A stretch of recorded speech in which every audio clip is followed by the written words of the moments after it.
Hello everyone, welcome to my YouTube channel. I am Ishwari Verma और आज हमारा टॉपिक है फर्स्ट हेल्प योरसेल्फ। इस टॉपिक को लेने से पहले मैं आपसे एक प्रश्न पूछना चाहूँगी। क्या आपने कभी भी अपने पेरेंट्स को कभी भी किसी भी मुसीबत में पड़े हुए देखा है?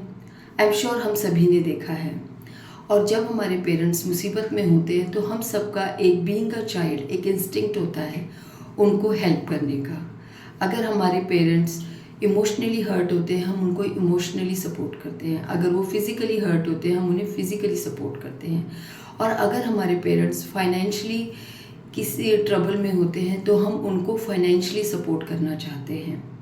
पर आपको पता है हम लोग कैसे सपोर्ट करते हैं? बीइंग अ चाइल्ड, एक बच्चा अपने पेरेंट्स को, जो कि 10th क्लास में पढ़ रहा है या बहुत कम उम्र का है, पढ़ने वाला बच्चा है, एजुकेशन ले रहा है, जब वे अपने माता पिता को किसी भी मुसीबत में पड़े हुए देखते हैं तो उनका फर्स्ट इंस्टिंक्ट क्या बोलता है उनको उनकी हेल्प करने के लिए? मैं बताती हूँ आपको। वो अपनी एजुकेशन छोड़ देते हैं, पढ़ाई छोड़ देते हैं, वो अपने माता पिता के साथ काम करने लग जाते हैं, या फिर किसी शॉप पर काम करने लग जाते हैं, या फिर किसी ढाबे पर छोटी छोटी जॉब करने लग जाते हैं। और लड़कियां अगर एजुकेशन ले रही हैं और उन्हें अपने माता पिता की फाइनेंशियली हेल्प करनी है तो वो ट्यूशन पढ़ाने लगती हैं, या फिर लोगों के घरों में बर्तन साफ़ करना या घर के उनके काम करना चालू कर देती हैं।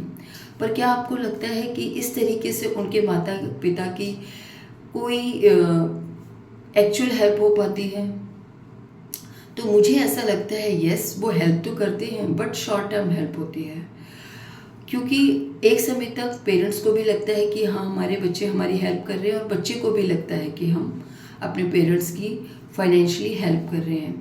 पर एक समय के बाद आप देखेंगे कि वही बच्चे सेम समस्या से जूझने लगते हैं। जब वो बड़े होते हैं तो वो समस्या जो उनके माता पिता फेस कर रहे थे वो भी सेम समस्या फेस करने लगते हैं। इसका कारण क्या है?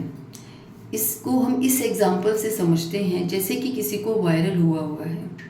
अब वो अपना बिना किसी प्रिकॉशन के, बिना कोई मास्क लगाए अपने फेस पर, वो दूसरे की हेल्प करने जाता है। बाद में होता ये है कि वो खुद उसे वायरल हो जाता है।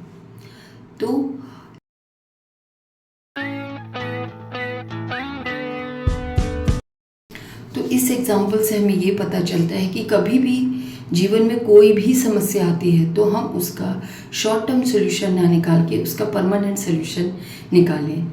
जैसे कि आपने कभी भी किसी भी विमान में अगर आप यात्रा करते हैं तो वहाँ पर यात्री को विमान में ये सलाह दी जाती है कि सबसे पहले आप अपना मास्क लगाइए, आप अपना मास्क पहनिए, उसके बाद दूसरे की मदद कीजिए।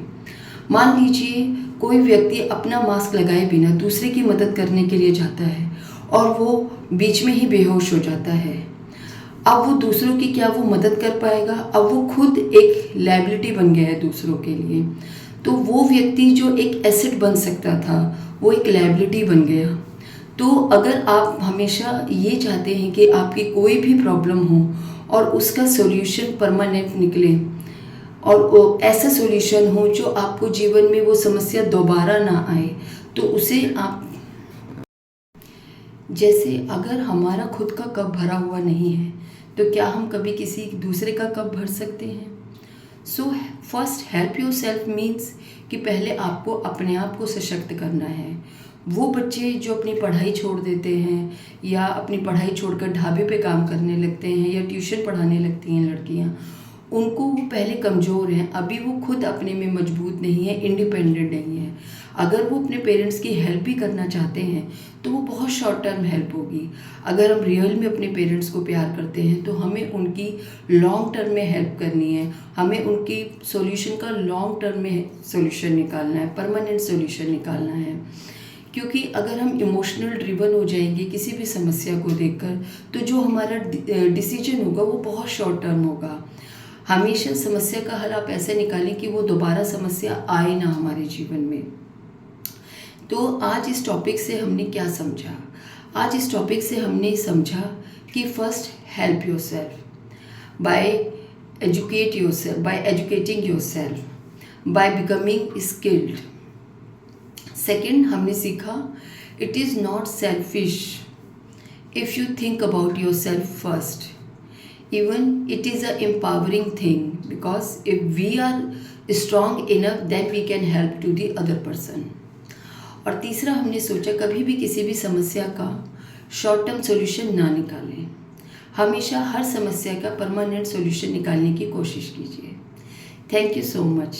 आई होप आपको मेरा इस टॉपिक पे एक्सप्लेनेशन अच्छा लगा होगा, और अगर आपको मेरा एक्सप्लेनेशन अच्छा लगा या नहीं लगा तो प्लीज़ आप मुझे कमेंट करके बताइए। Thank you so much.